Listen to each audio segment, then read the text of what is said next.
2025년 수능 수학 선택 미적분 30분입니다. 두 상수 A와 B에 대하여 A는 1에서부터 2까지이고 함수 fx는 sin ax 플러스 b 플러스 sin x로 정의되어 있다. 두 개의 조건은 f0는 0, f2파이는 2파이 플러스 b. 첫 번째 조건은 늘상 나오는 거죠. 두 번째 조건이 사실 중요합니다. f-0는 f-t인 양수 t의 최소값은 4파이다. 그래서 여기서는 일단 미분을 해서 도함수를 구해야 되겠고, 그 다음 x 대신 0, x 대신 t를 두어서 같다는 조건 하에서 t 대신 4파이를 대입하는 그런 꼴이 되겠습니다. 함수 fx가 x 이퀄 알파에서 극대인 알파의 값 중 열린 구간 0에서 4파이에 속하는 모든 값의 집합을 a라 하자. 집합 a의 원소의 개수를 n, 집합 a의 원소 중 가장 작은 값을 알파1이라 하면, 자, 다음을 구하라 이렇게 되어 있죠. 그러니까 이 문제의 조건을 이용하여 우리가 구해야 될 것은 a와 b 상수의 값과 그 다음 극대값을 가지는 x 값이 0와 4파이에서 몇 개가 되느냐, 그 다음은 그 극값을 가지는 최초의 값이 x 이퀄 얼마에서 가지게 되느냐, 그것을 묻고 있는 것입니다. 자, 그러면 조건을 이용해서 우리가 활용할 수 있는 것으로 바꾸어 봅시다. f0는 sin b가 되죠. 0를 대입해 버리면 sin x와 x는 다 사라져 버리고 b만 남게 됩니다. 자, 이렇게 해서 b는 0가 된다.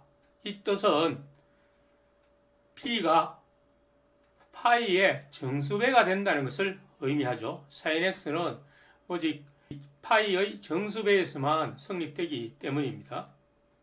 그 다음 2파이를 대입하면 sin 2파이 a 플러스 b, sin x는 소거되죠.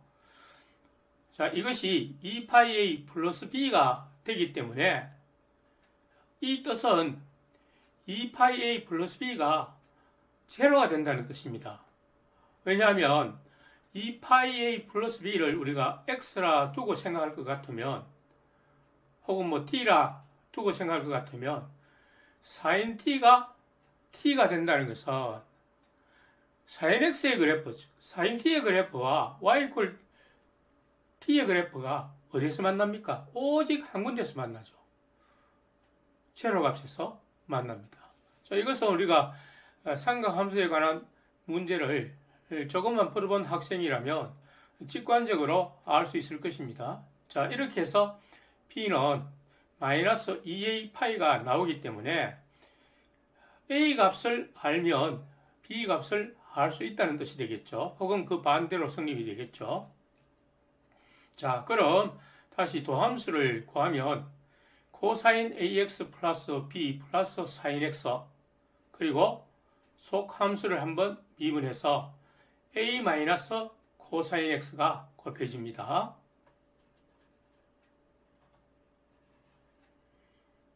자, 그래서 간단히 정리를 한 결과 a-1 코사인 b가 도함수에 x 대신 t를 넣는 값, 이 값과 동일하게 된다는 조건이 성립되는 것입니다. 자, 그런데 이것을 만족하는 가장 작은 t의 값이 4파이기 때문에 대입을 하면 성립이 돼야 되겠죠. 대입을 한 결과 a-1 코사인 b는 코사인 4파이 플러스 b 그리고 a-1이 곱해집니다. 자, 양쪽에 a-1이 있기 때문에 a가 1인 경우에는 이 자체로 항등식이 되어버리죠. 이게 무의미합니다. 뭐 a가 1이라고 하고 대입을 해봐도 그렇습니다. 코사인 B는 코사인 4파이 플러스 B니까 4파이는 있으나 없으나 같죠?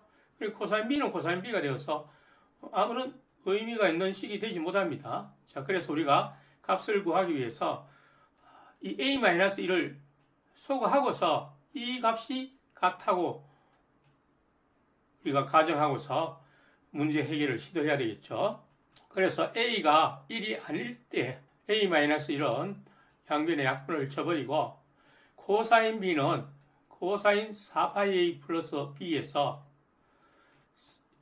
여기서 코사인 B가 코사인 4파이 플러스 B와 같아지려면 직관적으로 어떤 생각이 떠오릅니까? 이 4파이가 없으면 좋겠다라는 생각이 들겠죠.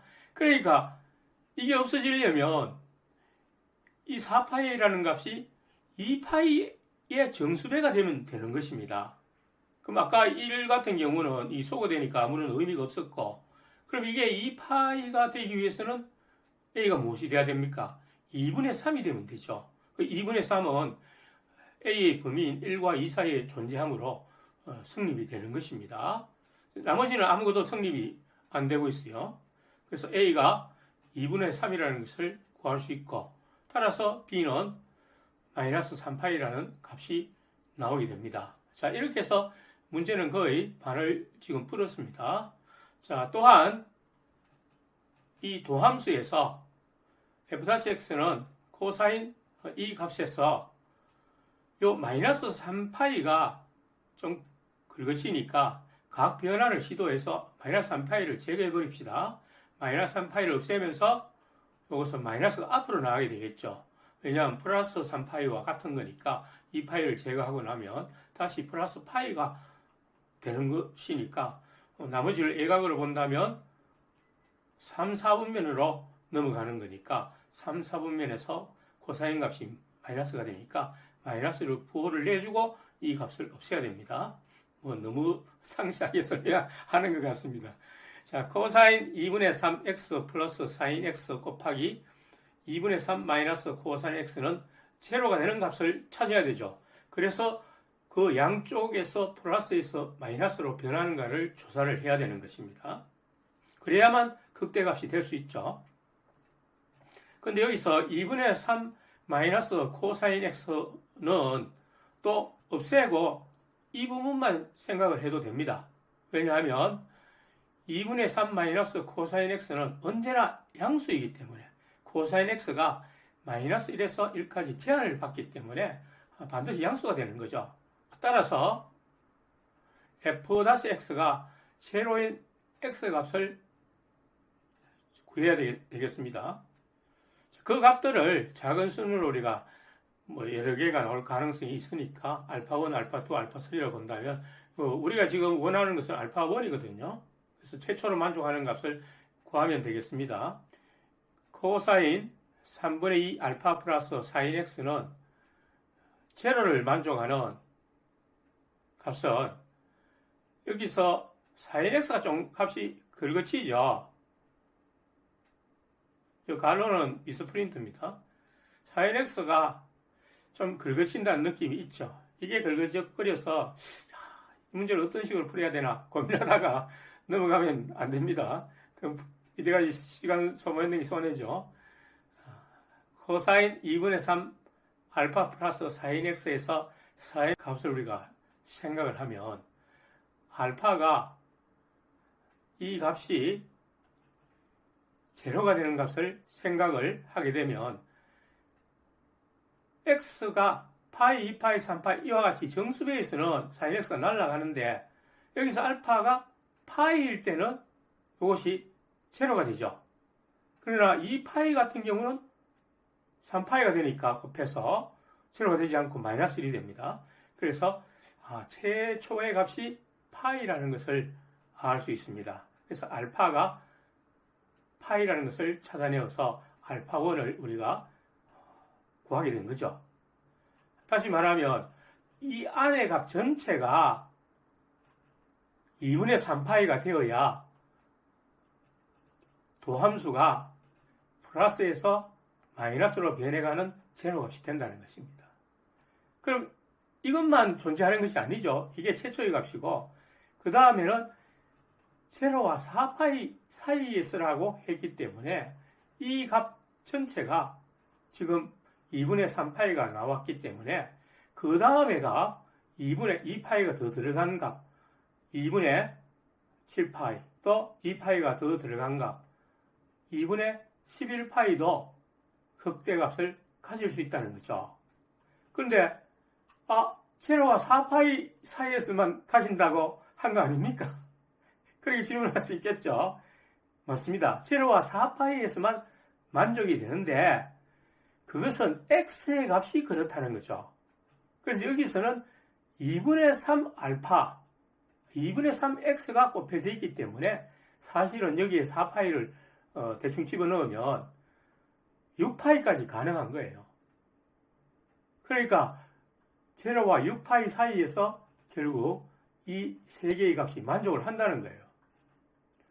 2분의 7파이, 파이, 2분의 11파이가. 그래서 n값이 3개가 되는 것입니다.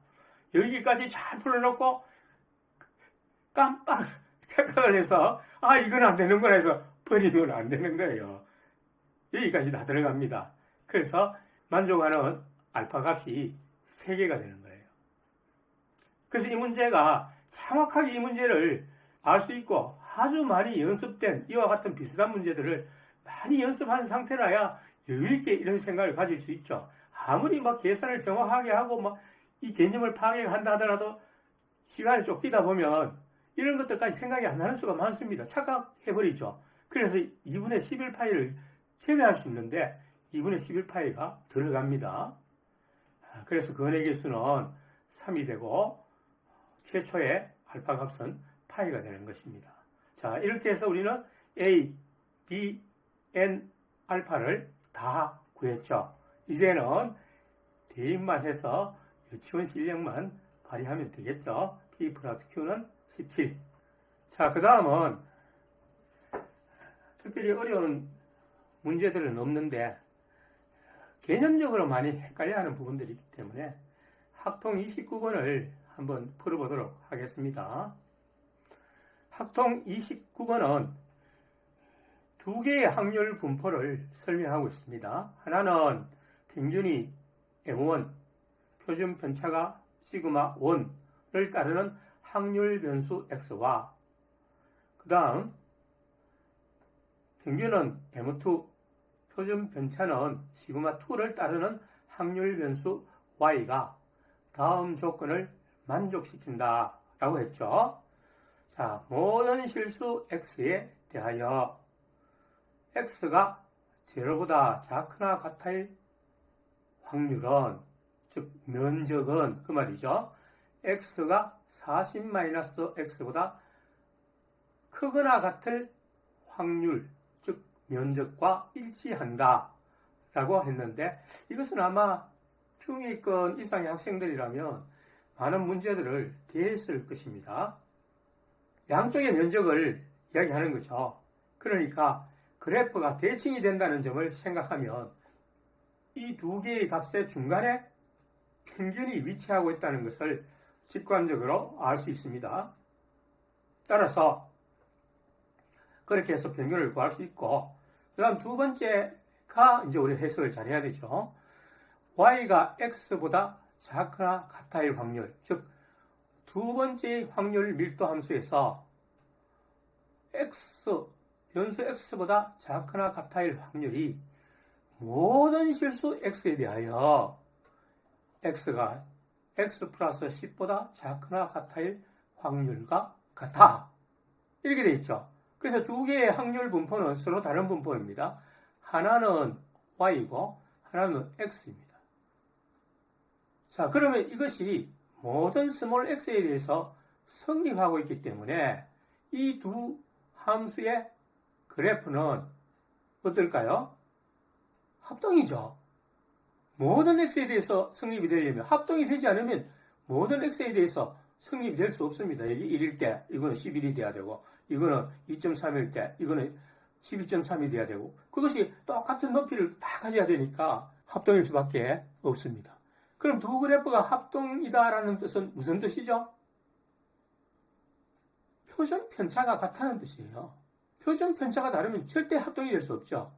평균은 달라도 합동이 될 수 있습니다. 평행이동 해버리면 평균은 다를 수 있죠. 자, 그래서 이제 문제를 보도록 하겠습니다.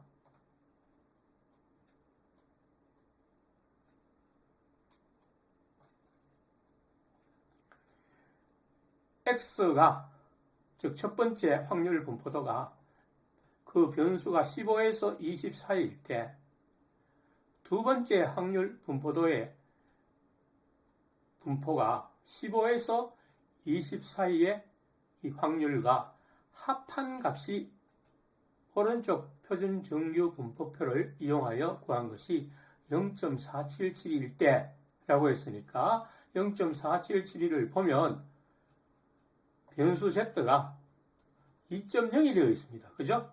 이게 2.0이 되어 있다는 것은 무슨 뜻입니까? 평균에서부터 그 면적이 0.477가 되는 것까지의 거리가 표준 편차의 2배가 되는 거리까지이다. 그런 뜻이잖아요. 이게 의미들을 우리가 다 해석해버리면 확률 분포에 관한 문제는 굉장히 쉽습니다. 적분처럼 막 까다로운 계산을 계속 해대가 정확성을 요구하는 것이 아니에요. 그러니까 이 확통을 선택하는 학생들이 그 맛에 이것을 선택하는 겁니다.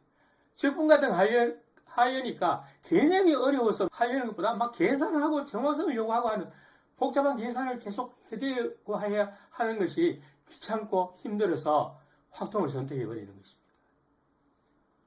그러면 이 문제에서 이 두 개의 면적의 값이 이와 같이 일률적으로 2.0이라는 변수까지 확률이 된다는 것은 무슨 의미입니까?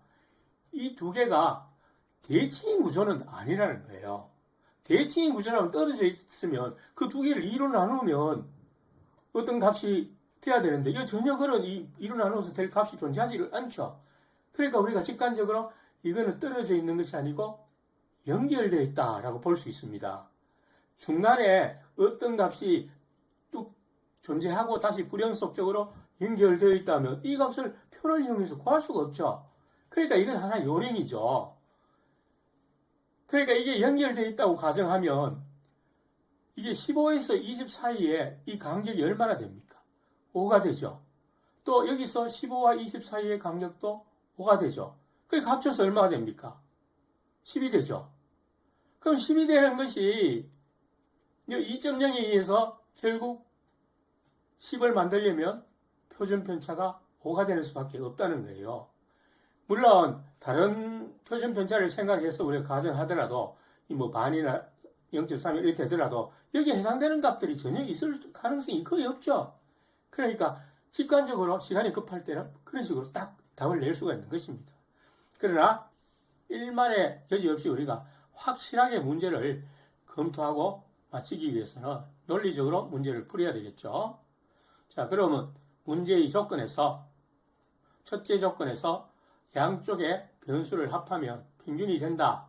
그것을 이용하면 평균 M1은 20이라는 것을 금방 산출해낼 수 있고 둘째 조건에서 확률 변수 Y의 그래프를 확률 변수 X의 그래프를 10만큼 평행이동했다는 것을 의미하죠. 왜냐하면 모든 그 값에서 10을 더하면 X의 그래프하고 똑같이 된다는 그런 뜻이잖아요. 그러니까 이제 이것을 우리가 그래프를 안 봐도 알 수 있지만 그래프를 참조하면 확실히 알 수 있겠죠. 10만큼 변형했으니까 결국 표준 편차가 똑같다는 거니까 표준 편차가 5가 나온다는 거예요.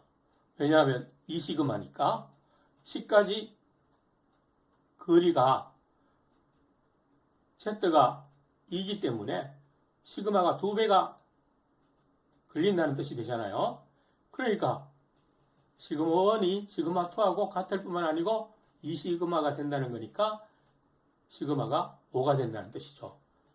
평균에서 거리가 10이 되기 때문에 그렇다는 겁니다. 자, 그럼 그것을 우리가 이제 그래프를 보면 확실히 이해할 수 있는 거예요. 그래프는 자, X의 분포도입니다. X의 분포도는 이렇게 평균이 20이고 양쪽의 대칭인 그래프의 모양인데 구하고자 하는 확률이 15에서 20 사이잖아요. 그러니까 이 부분이 됩니다. B금을 이렇게 칠해놓은, 이 금은 회색 B금을 칠해놓은 부분이 됩니다. 자, 그 다음에 이게 평행이동 10만큼 한 그래프니까 Y의 그래프는 평균이 10에 해당되는 것이고 확률 변수는 15에서 20까지니까 여기서 얼만큼 떨어져 있는 겁니까? 5만큼 떨어져 있고 또 여기서는 10만큼 떨어져 있죠. 그러니까 이 밑에 면적이 곧 확률을 의미하고 있잖아요. 자, 그러므로 여기에서의 면적이 이쪽의 면적과 동일하게 되죠. 똑같죠. 그러니까 결국 구하는 면적 또는 확률은 여기서 여기까지의 확률이 된다는 거예요. 이 글씨를 잘못 썼는데 20, 15, 10이 돼야 되겠죠. 20에서 10까지의 확률이 돼야 하므로 결국 이 거리가 10이 되는 거죠. 20에서 10까지. 그럼 이게 이 시그마에 해당되는 거리잖아요. 그러니까 시그마가 얼마입니까? 5죠. 그래서 이것은 개념을 정확히 파악하면 문제에서 무엇을 묻고자 하는 것인지 개념을 정확하게 파악하면 이 통계 문제는 금방 풀려요. 시간이 1, 2분도 안 걸립니다. 자, 이렇게 해서 우리가 두 문제를 살펴봤습니다. 의문이 가는 점이나 혹 잘못되었다고 생각되는 부분이 있으면 댓글을 달아주시면 다시 답변을 드리겠습니다.